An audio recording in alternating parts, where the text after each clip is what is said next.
Dari sekian banyak misteri, kisah tentang perjalanan waktu adalah kisah yang tak kalah menarik untuk disimak.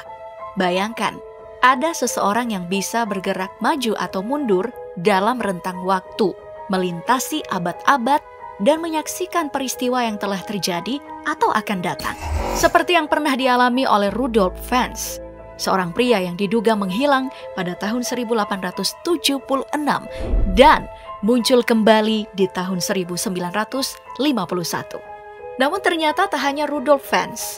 Di tahun 2003, tepatnya 20 tahun lalu, kisah mengenai pria yang berhasil menjelajah waktu kembali muncul. Pria itu bernama Andrew Carson. Selamat datang di DP Misteri. Malam ini aku akan menceritakan padamu kisah tentang Andrew Carson dari masa depan 253 tahun lebih jauh dan sempat membuat FBI tercengang.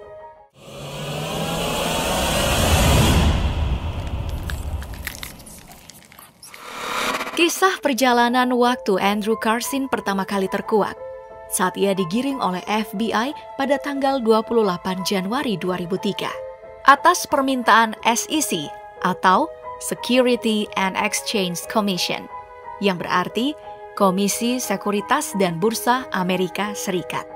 Andrew dijemput dan diinterogasi sebab ia dicurigai melakukan insider trading. Hanya dalam 2 minggu, ia bisa meningkatkan investasinya dari $800 atau yang saat itu setara dengan 12 juta rupiah menjadi $350 juta atau sekitar 5,2 triliun rupiah. Hanya dalam 2 minggu. Bayangin, dalam 126 kali keputusan trading, dia nggak pernah gagal sekalipun. Sebab menurut catatan selama bertahun-tahun, bahkan para trader paling hebat di Wall Street sekalipun gak jarang banget mendapat untung. Yang ada malah rugi besar akibat volatilitas pasar yang luar biasa. Makanya para trader jadi curiga padanya. Andrew yang saat itu berusia 44 tahun ditahan untuk proses interogasi selama 4 jam lamanya. FBI pun berusaha mencari tahu apakah Andrew ini menggunakan orang dalam saat melakukan trading. Namun Andrew mengelak dan memberi penjelasan kepada FBI bagaimana ia bisa mendapatkan kekayaan itu.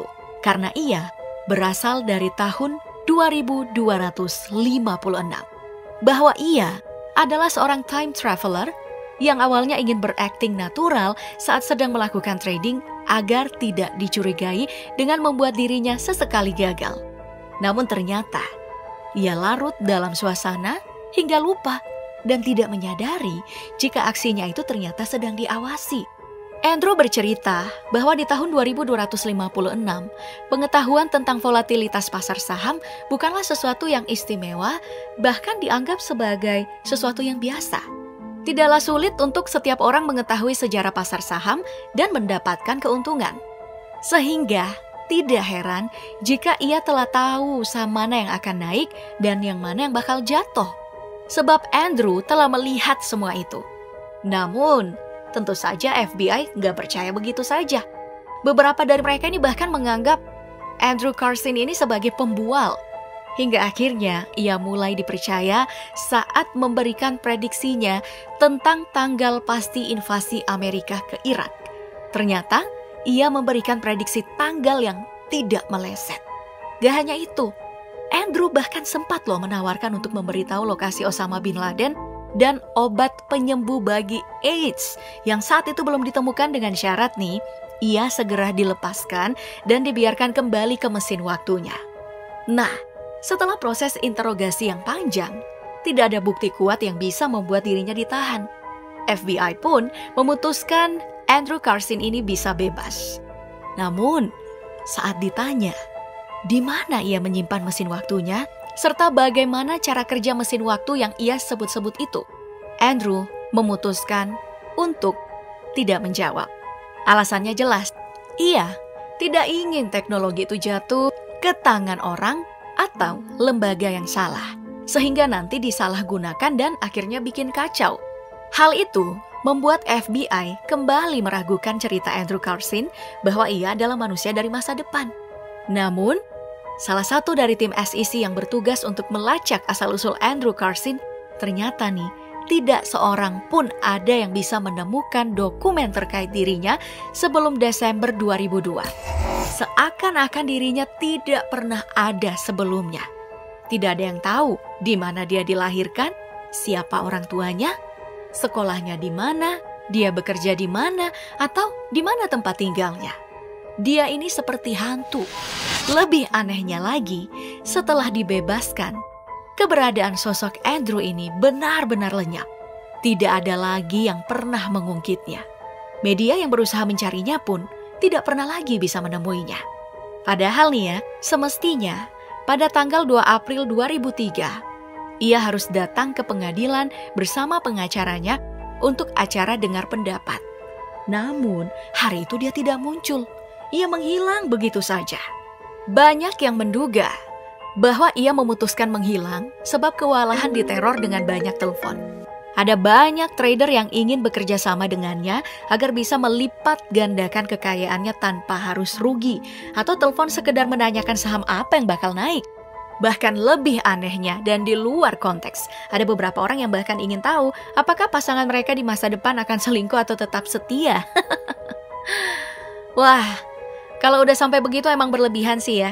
Jatuhnya Andrew malah bisa dijadikan Tuhan baru kan? Ya, semua orang menunggu apa yang dia katakan karena sudah melihat masa depan seperti apa. Nah, kisah tentang dirinya yang mengklaim berasal dari masa depan pertama kali diberitakan oleh tabloid Weekly World News tanggal 25 Februari 2003. Dalam artikel ini, tim Weekly World News mengatakan bahwa mereka berhasil menghubungi Andrew melalui telepon dan berkata saat itu ia sedang berada di Toronto. Ia membenarkan kejadian pada tanggal 29 Maret 2003.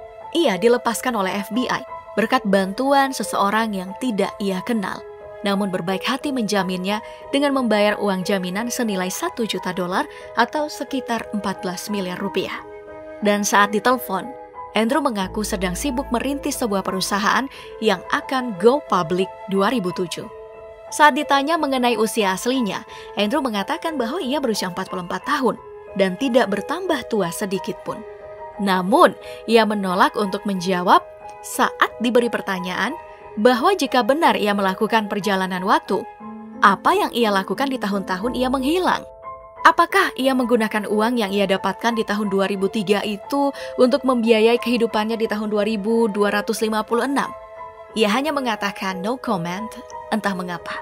Dan saat ditanya mengenai kehebohan yang ditimbulkan akibat saham itu sehingga identitasnya sebagai time traveler terkuak, ia hanya menjawab, waktu adalah segalanya. Dan segala sesuatu terjadi sesuai waktunya.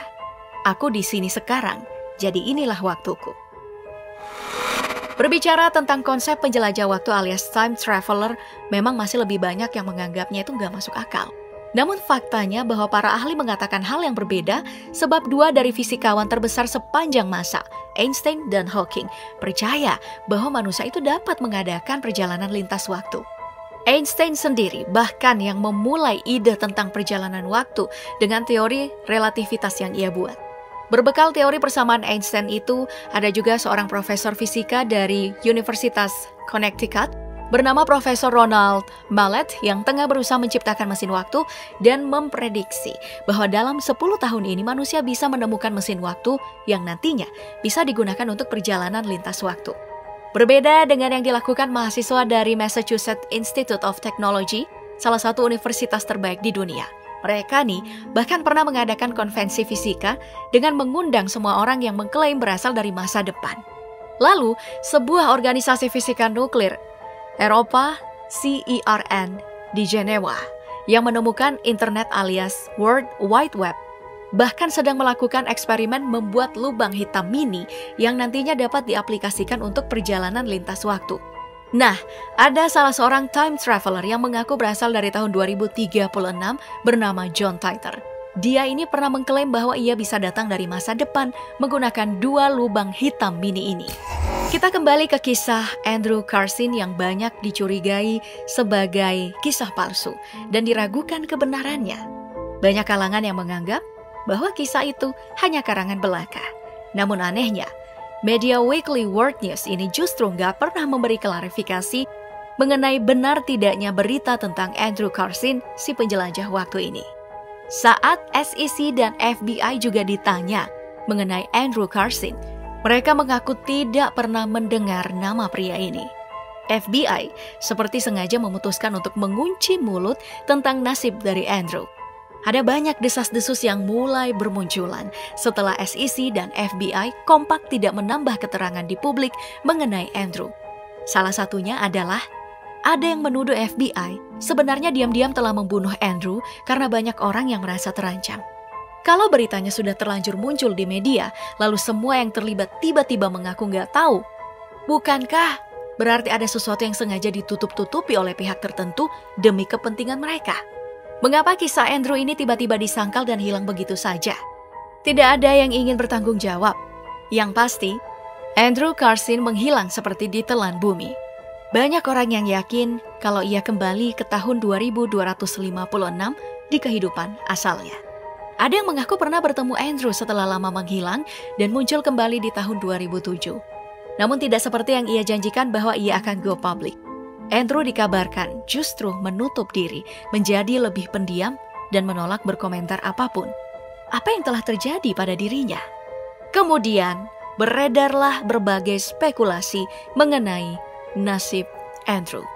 Salah satunya versi yang muncul yaitu menduga bahwa Andrew adalah seorang pasien rumah sakit jiwa yang melarikan diri dari rumah sakit jiwa di Mars, kemudian mencuri mesin perjalanan waktu dan bergegas ke tahun acak.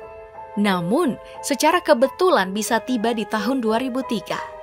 Pihak berwenang dari masa depan bisa melacaknya dan sebenarnya pria yang disebutkan telah memberikannya jaminan senilai $1 juta itu sebenarnya adalah salah satu penghuni masa depan yang datang untuk membebaskannya sehingga Andrew ini bisa dibawa kembali ke masa depan. Ya, kalau kisah penjelajah waktu ini terdengar tidak masuk akal, tapi kalau ada orang yang gak kamu kenal dan rela ngejamin kamu sebesar 14 miliar rupiah bisa keluar dari penjara, rasanya kan lebih gak masuk akal kan?